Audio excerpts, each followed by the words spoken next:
Good evening. Welcome to the LaRouchePAC Strategic Overview and Discussion. We appreciate all of you who join us on Monday evenings to discuss the profound topics and discussion of what is happening in our nation, how we address the crisis, and bring about a discussion of real solutions to what is going to take to rebuild our nation, our economy, to put forth real leadership in a time where we're seeing censorship taking over, total chaos and devastation, a void in leadership, except for what LaRouchePAC is providing and what we understand to be very critical around the initiatives of President Donald Trump and the importance of his presidential campaign and election. I will say this is why the enemy is continuing to go strongly after Donald Trump, as he represents a continued threat to the oligarchy, to the deep state British Empire, and has made very clear his fight that he will keep waging to go after this elitist globalist system. And so that's what we're going to talk about tonight. Michael's going to be presenting on the theme. As people know, I guess King Charles, who took the place of Queen Elizabeth, is now the king and is going to be coronated. And we can hear more about that. I guess that's taking up the airwaves now. But the real question is, let the globalists be damned. And the threat that is posed by the fight for the American system of political economy, which we've been discussing very much in detail in our LaRouchePAC website, taking up the very questions of what is it going to take to ensure that we build up the most powerful economic recovery program the nation has seen. President Trump took this up very directly in his speech that he gave to the rally in New Hampshire. And this was part of what we discussed with Barbara Boyd's recent SITREP report. And if you didn't read that, I will just encourage people to go to our LaRouchePAC.com website, as she states in her recent report, which takes up the developments of last week, which there were many of, which included just a couple of topic areas that she discussed there, included the firing or the leaving from Fox News of Tucker Carlson, which has been on people's minds, as well as what's going on with the presidential 2024 election. We know that Trump is continuing to lead the presidential election, primary elections there, in terms of all of the different polls that are coming out that's putting him above and beyond anyone else. And this taking context where there's a need for leadership when we look at the failed Ukraine war, the continued recognition that we're on the verge of thermonuclear war, World War III, and more people are coming out saying we have to put a stop to this. But President Trump has not backed down in saying that he knows what to do. He has firm understanding of how to get out of this crisis in 24 hours. And then also this at the same time that you have the insanity and devastation of the Biden economy. But the question of what Trump has put out in his Agenda 47, which I will again remind those who, if you're not going to our website, we have a whole campaign which encompasses three flanks, three platforms, which is support of President Trump's Agenda 47, but that goes directly hand in hand with our fight for ending the Fed and for creating and developing what's called the Prometheus Project, for building out a platform for nuclear power and a platform for mining and developing the resources which are very much present here in the United States. And a lot of that has been discussed by Brian Lance, our colleague, in discussions and interview that you can find on our website about what the groundwork is and how we lay out the plans for building new Renaissance cities, freedom cities. So, and finally, we can get into this, I guess, a little bit more from the standpoint of just the direct attacks coming out against President Trump. We know the weaponization of the justice system. You've had the continued outrageous attacks that came from DA Bragg's in New York, Alvin Bragg in New York, and that whole operation. Now you have the operation, and Barbara discusses this in her sit rep report, around the 1990s case being brought back up of no relevance whatsoever, but the idea that President Trump assaulted somebody in a some kind of famous department store. So all of this stuff is a part of the weaponization of the justice system and has to be stopped.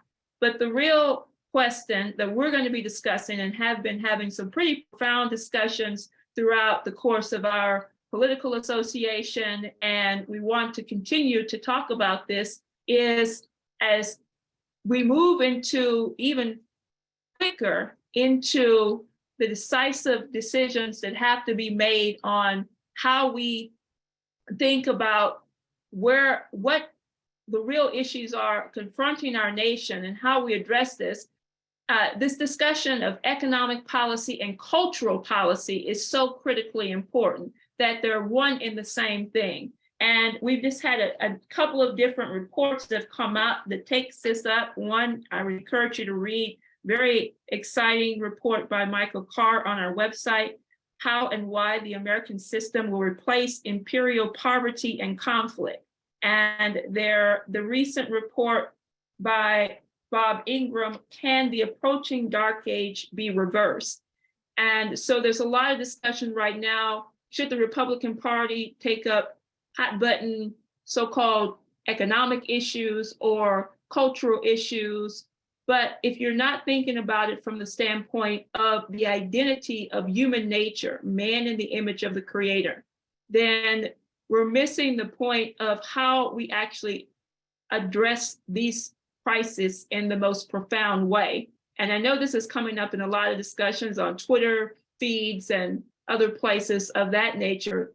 You know, I'll just say lastly, and Michael, I know he will take this up a bit, that Trump's been asked a number of times in his various rallies, how are you going to reach the young people?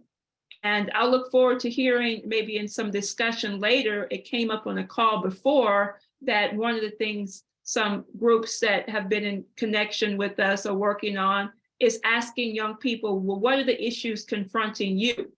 And I think that's very important, but we really need to take this discussion a step further into the profound understanding of the question of the nature of the human creative identity, man versus animal, why people like King Charles think that human beings are nothing more than animals, and why the only way we're going to solve this economic crisis and the so-called cultural crisis is one and the same, is to put that topic at front and center from the standpoint of the debate over the true nature of human creativity and what it means to be human. And that gets into many different topic areas. So with that, I'll turn it over to Michael for his thoughts and comments and discussion. Awesome, thanks, Kesha. So welcome. This is as Kesha said, the LaRouchePAC Monday night discussion. For many of you who have been on these calls before, just want to thank you for participating in the discussion process. Kesha and I have basically been the mainstay on these calls for the last year and a half. We've been kind of rebuilding an orientation around Lyndon LaRouche's core ideas and outlook, and to build up a quality of dialogue that provides a basis for recruitment. There is so much information out there. You can get so many briefings, talking points, information, that we can generally assume that anybody that's thinking and has access to the internet can get access to a lot of news information. And we try to provide at LaRouchePAC something different, a deeper insight, a deeper framework. And much of that comes through dialogue, whether it's dialogue we have with our own internal members or with you, the broader membership, who get on once or twice a week on our Monday and Saturday discussions. Saturday nights, we have classes, more of a class structure. And we have a dialogue that tries to get at, through the various strategic aspects that we're confronting. Each week it changes, but we try to get at a certain fundamental principle that's at play. We don't do that perfectly, but we try to do it as best we can, because it's through that kind of Socratic dialogue, through discussion, through deliberation, but directed, focused, with a mission, where you create a higher coherence and you access a kind of principle that has social merit, that it gets out and actually accomplishes something, because then people leave that meeting not having checked all the boxes of platitudes and political correctness, but have participated in a certain concept of an idea. And that way, ideas really make the difference in how we operate, how we deal with such what is really nothing less than an ocean of psychological operations and warfare. So, but that said, I think this last year and a half has been incredibly useful. It's been really an important quality of discussion that, as we've seen even with the media landscape, the firing of Tucker was because Tucker in some ways provided access. It wasn't much of a dialogue, and it was still kind of a talk show. But through Tucker's monologues, through some of his own comments and insights, he provided some framework to deal with the kind of insanity, not just so much of the world, which I'll get at in a second, that the world is not as insane as the propaganda machine tries to paint it. And though the institutions that be, the elites that be, may be insane, but the world itself, the population, is I think much different.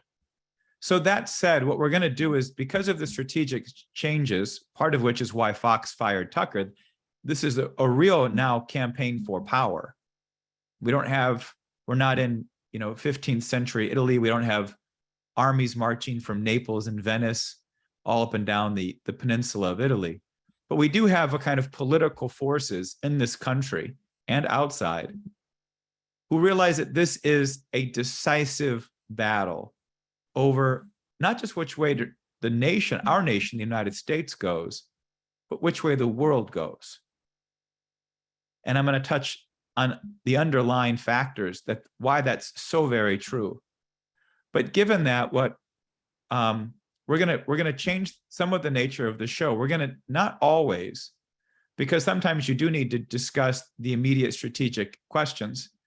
But having done this now for a year and a half, I think we've come to a point where we need to address some critical areas that any major presidential campaign would want to address. In some cases, that may be, as many of you know, First Republic Bank was just purchased by JP Morgan, basically backstopped by the FDIC. This is now, we are again, like with the Fed bailouts, we are now in uncharted territory. What's actually happening with this banking and financial crisis? But it can't just be you might say the neck bone connected to the shoulder bone type of analysis that you might get on a news website or like Bloomberg on what happened with First Republic. It requires fuller context of how is this banking system working? Not because we're by any means great experts in all areas at LaRouchePAC, but we have an approach towards these areas that can provide some clarity for you to go out and organize that we think is going to be necessary. So next week, we are going to take that up. Brian Lance, Bruce Director, Kesha, others will help shape a discussion that gives a better understanding of what's actually happening with these bank collapses and bank failures, what's happening with the Federal Reserve's bailouts, FDIC, and how do we address this? Much of it as a solution is going to come to the same thing. We've got to take political power. But for you to be able to get out there and organize people around that question, around what MAGA, what Trump, what LaRouchePAC is doing, to change the Federal Reserve System, to move towards a national banking system, means that you have an increasing ability to deal with some of these broader events from what we like to think of as the broader or at least longer historical perspective, not just the news of the day, not the quick information analysis. But part of the problem we deal with today is that you have this tech cult, and it is a cult because they actually believe in the higher levels of so-called tech, which is not really technology. It's digital gadget kind of fetish obsession. They believe that somehow civilization is premised on these digital gadgets like AI. It's far removed from what real civilization is. Real civilization is something much broader, beautiful, profound. And real technology is similarly far more transformative than a bunch of digital gadgets, AI, computing power, fake pictures or videos online. All of that's somewhat cultish. I say that because, there's so much information out there. What we want to now is take our broader perspective and apply it to some of these topics. If you have feedback, we'd be happy to get that tonight. You can put it in the chat. You can respond to the email. What topics and subjects you're really wondering about that you'd like to see LaRouchePAC address? Things that come to my mind we should be discussing, and we have, but more on this call, some of the Agenda 47 specific policies like the Freedom Cities. Where does the Artemis project? Trump launched a moon-Mars colonization, and Starship just launched a couple of weeks ago, its first major launch. But where does the Artemis project stand, which includes a lot of robotics, a lot of industrial capability? We're talking about colonizing it permanently in the course of the next 7 years. So discussion of that. What's happening with the border crisis? How do we really address this? Trump has done an effective job to make it a subject. It is obviously an out of control area. And by no means we'll give comprehensive pictures, but at least certain aspects. The Taiwan-China situation, some of the transgender insanity. What does Trump mean by tariffs and protectionist measures in trade? If we break out of globalization and free trade, what does this mean? So those are some topics maybe we can address. I think we'll address some of them. Some of it will be based on your feedback. Another aspect would be the weaponization of government. What's happening with this censorship complex? Barbara Boyd is looking at that, and she'll be someone to speak to that specifically. So what we're hoping to do is to turn this, not constantly. At some point, we're going to just have to come back and have the same kind of discussions we've been having this last year and a half, held by Kesha and I, as well as others. But we also have to represent a platform. And Kesha and I were actually part of what Lyndon LaRouche established as a policy committee, which was premised on a presidential campaign-like orientation. 6 of us would run for Congress. Kesha and I ran in tandem. I ran for Congress. She ran for US Senate. But they were platforms of presidential discussion, of a presidential quality, of discussion, of how do we address the big questions of our country. And that's, in some ways, how Lyndon LaRouche took what is a broad philosophical organization with investigations into science and history and culture, and could vector that effectively to address the immediate pressing concerns of our country through his presidential campaigns. And in some sense, that's the same kind of shift we have to provide, you as our broader membership in the country, organizers, activists, and at the same time, get more discussion of how do we think about some of these problems so we can improve our actual organizing as well. So that said, I want to just touch on, as Kesha mentioned, King Charles is going to be coronated, this, we'll call him Charles the Idiot, on Saturday. It's worth noting this because it's going to be given huge fanfare by all of the US media propaganda machine.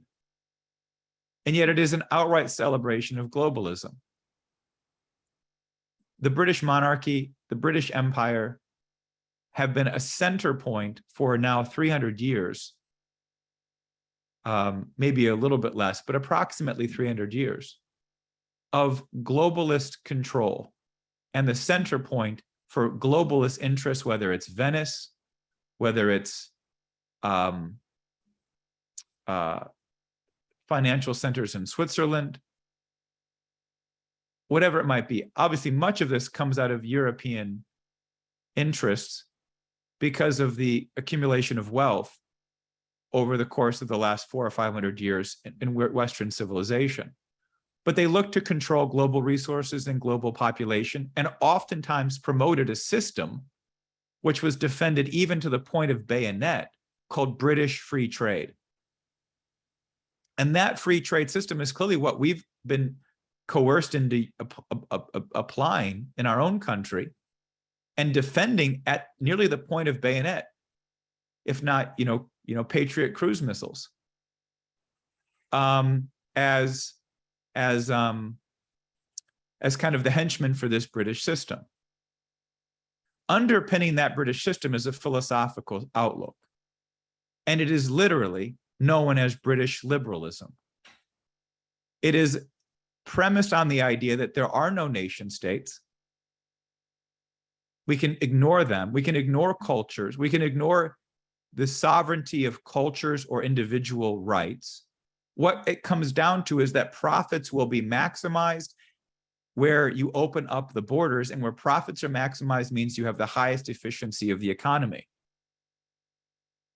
So it's premised on the idea of maximizing profits for those people who can, to the neglect of any basic moral, natural, or even civil law, let alone even the construct of nations as a social dynamic in and of themselves, and arguing to the extreme that really it's the nations which have led to the wars, that the nation states of the 19th century are what caused the era of wars in World War I, World War II, and the European continent. This is insanity. And this is what's going to be celebrated with that coronation, as much as it may seem to be a British national question, that the British monarchy has been the center of global intelligence and financial decisions, along with the City of London, but much of that is integrated into the monarchy system. And we've let it remain that way because of our own obsequious, servile political class since Teddy Roosevelt and Woodrow Wilson. And certainly you saw it with the Bushes, with Obama, and it just continues today with Biden. Certainly the major disruption was Trump. So I say all that because, one, this is going to be on parade this week, and it's a critical point to really get out and organize around what this insanity of globalism is versus what is our American constitutional republic. We rejected the notions of kings. Why? Because we rejected the idea that we could be exploited as a people to the benefit of a monarchy and an elite class, because it wasn't just the monarchy represented a certain class, whether it be landed aristocracy or financial, that was expressed in institutions like the British East India Company, which was what actually held India in mass slavery. It's what was deployed to destroy the colonies in North America in the 1770s. That they would set up corporations to be deployed to use that system of free trade to exploit populations. And we rejected that idea because the English people were then also greatly injured. They were suppressed by the exploitation, while the accumulation of wealth went to a small elite chosen class, in this case, a hereditary class of some degree. We rejected that idea. That was a powerful statement of a different kind of society. Now, that kind of society also then had to develop a clear sense of how were we going to operate. For many, this was not clear. For some, it was just instinctual, but you can't leave it up to just good, productive instincts. I finally got my own land, my own rights, and my ability to raise my family, raise my business, raise my production, and to live off my own labor, that I can benefit off the fruits of my labor. That didn't exist in Europe. that didn't exist within the globalist perspective. They get a share. You know, some of the libertarian types turn this into that's what government does. It takes a share. It's like, well, that's a little different. We have self-government. You know, taxation is a little different. It can be abused, certainly. But this is something different where the corporations and a global class of people just kind of suck you dry, like massive printing from the Fed is one example. What happened then after our revolution is we set up a system of thought that became known as the American system, and leading figures like Hamilton, like Lincoln, and a few other kind of more intellectual types, a German named Friedrich List, an American named Henry Carey, helped make this system more clear. And the way they did that was to say specifically, the American system is fundamentally opposed to the British system of free trade. That we identify that a nation is a separate, is a distinct entity that cannot be ignored in the standpoint of economy. Because the ability for currency, the ability for lending towards the people who are the basis of that government becomes a critical role that that government can play. And that the people should have a choice to say what vision, what areas of production and industry, what geographical areas of land do you want developed?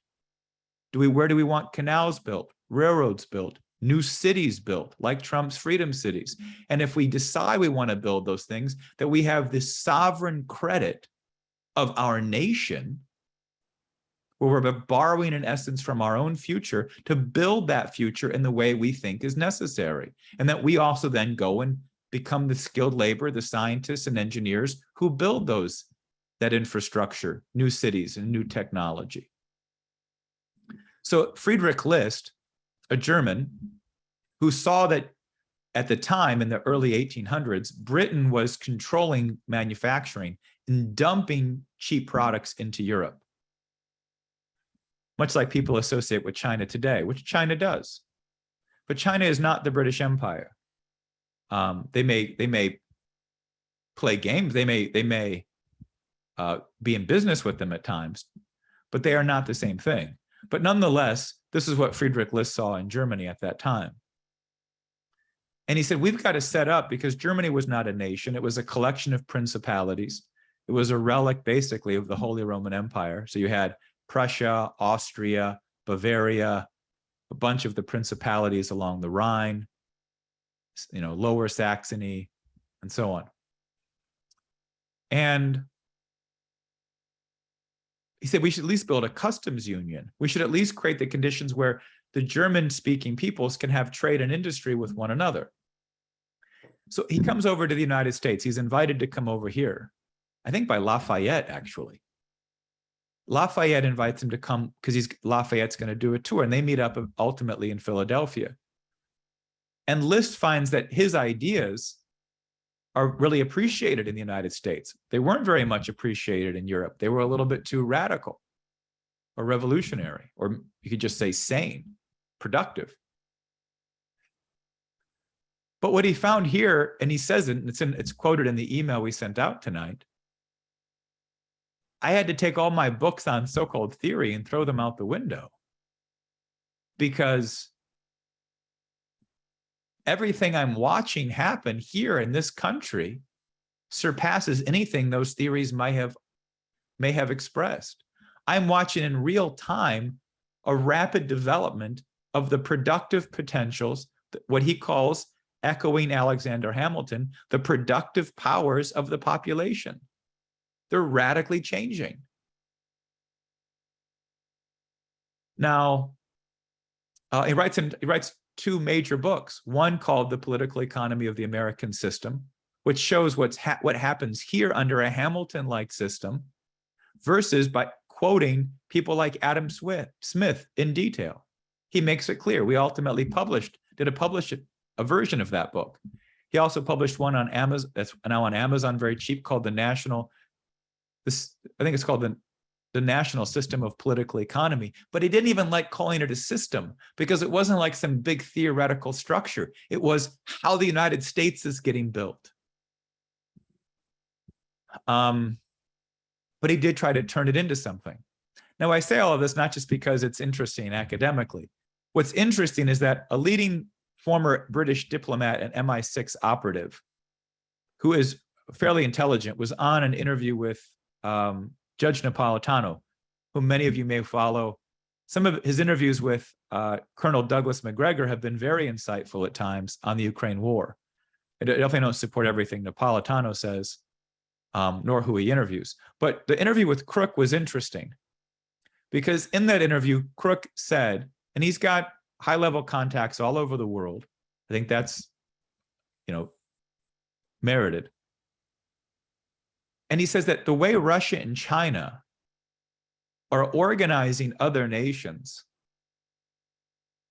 to abandon basically the unipolar, dollar-based, Western financialized system. So you could just say the dollar system is a way of the way they're organizing or how they're organizing for the multilateral world. I think all of these names and things are just academic constructs with certain biases that don't reflect reality. But nonetheless, they're organizing nations to get out of this, to join them, which is legit, against really globalism. That's the most accurate way of saying it. To say globalism is failing, don't you want sovereignty? What Crooke said is that they're organizing these nations around Friedrich List's conception of political and economic sovereignty from the 19th century. That they're organizing these nations around operating the way the United States did in the 19th century. Now, if that's true, and I think there's some truth to it, I mean, obviously this doesn't compel every discussion, but that it's as an orientation, that idea is out there. It's reflected merely in Crooke's statement that that idea is out there. Shows that the kind of shift we're making here to get back to that 19th century outlook is absolutely critical. And if we accomplish it, it will vector much of these nations into a fundamentally different relationship to the United States, stabilize the dollar-based system, open up the ability for reindustrialization of the United States, and a shared reciprocal system of real trade based on mutual benefit, not free trade, not globalization. Interesting that Karl Marx, the so-called antithesis of Adam Smith, took up Friedrich List's work in 1848. And he attacks List as basically defending the rights of nations, supporting, he calls him basically an apologist for the bourgeoisie and Marx's kind of bizarre jargon. But in essence, Marx agrees entirely with the same globalist tenets of British free trade and Adam Smith. That in reviving this American system, we are exposing the fraud of the way this whole political economic debate over the entire 20th century, certainly since the end of World War II, but really going back to the end of World War I, of socialism and communism versus free trade. And it's really been a massive distraction away from the core question of a revival of the national political system of the United States, the national political and economic system, or the American system. To me, this is incredibly powerful. It shows that the kind of work we've done as an organization over these 50 years needs to be increasingly and aggressively introduced into the American political discussion.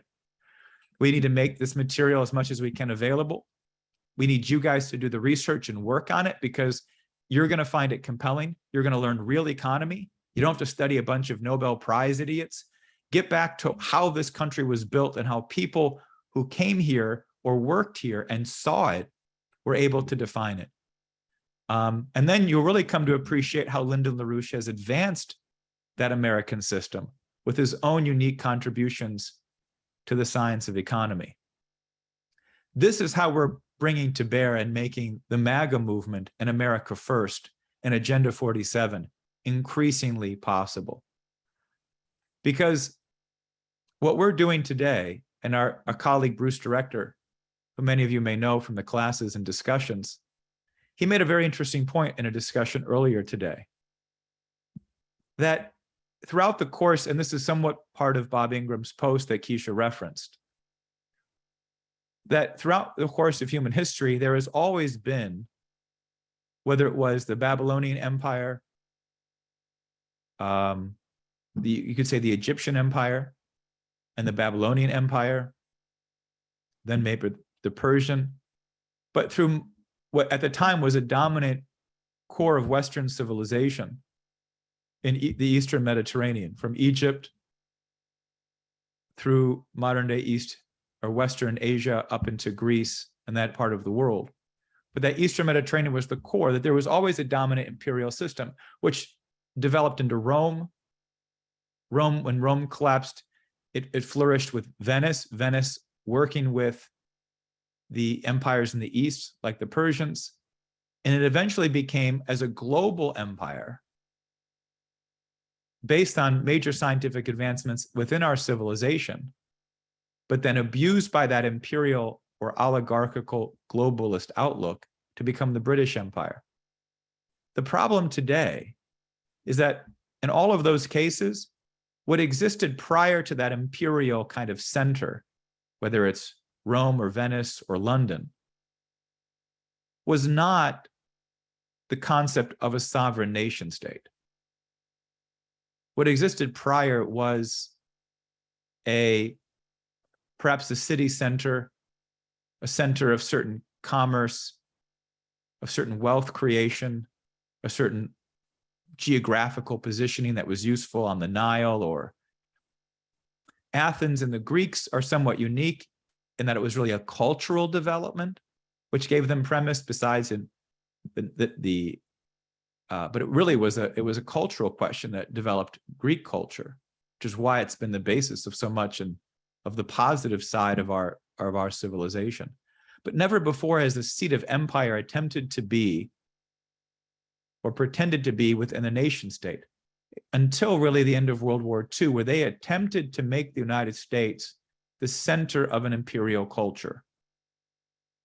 We see that within the corruption of Washington today, Washington, D.C., and this kind of Byzantine corporate structure of intel agencies and government contractors and every kind of possible dark art of government, and lobbyists and lobbyists representing countries from all over the world, lobbying our congressmen. I mean, it's just bizarre. The problem, though, is that the national culture of national sovereignty within our nation, within the fabric of our sense of identity within our citizens, has the potential, unlike at any other time in history, to reject it. But in rejecting that sense of empire, also can open up the doors for ending the dominance of a globalist or imperial or oligarchical system that live off the backs of peoples and nations throughout most of human history. And to free then mankind, we still may have our problems, we certainly will, and our potential conflicts and disagreements within various cultures and nations. But freed from an oligarchical system, we operate then with a debate that can be handled from the standpoint of mutual benefit and mutual interest. It's the oligarchical outlook, that globalist, which tries to pit France versus Germany, the US versus China, Athens versus Sparta. And I mean, in all of those cases, it can be documented how an empire played a role in creating those conflicts. But today we have the opportunity to shift it. And an interesting example, the rapid developments in the Middle East today are somewhat remarkable. You may have heard about the Iran-Saudi Arabia agreement, somewhat enforced by China or pushed by China because of China's economic weight with some of these countries.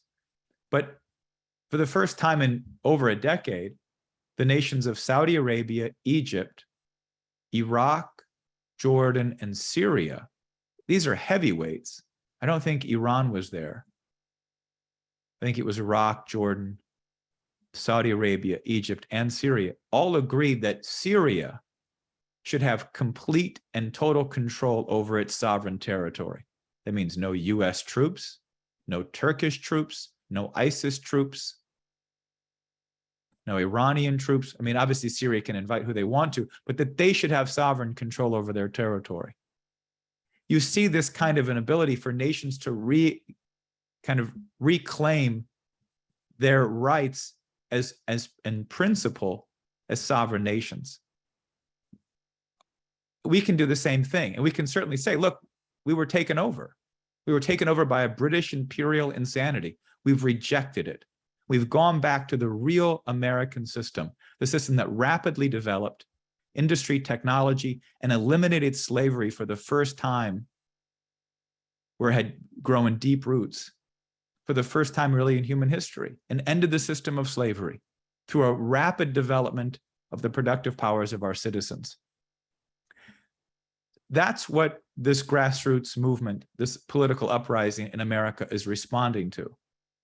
And I'll leave on this note that the problem we face is not that the grassroots sometimes can get pulled into all kinds of various intelligence traps, or sometimes don't recognize some of the broader perspective, that in some cases they can be overreactionary.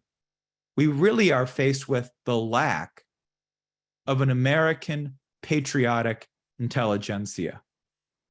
An intelligentsia, or a class of intellectuals that recognize the profound Judeo-Christian cultural outlook, the profound Greek contributions to the course of civilization, and the unique and profound aspects of people like Benjamin Franklin or George Washington or Abraham Lincoln, not just simply as the kind of benevolent good guys versus the dark, slave owner tendencies that they're slandered with today, but that these were profoundly beautiful, strong geniuses in economics, in science, in poetry, that they had a really advanced intellectual sense of the world they were shaping.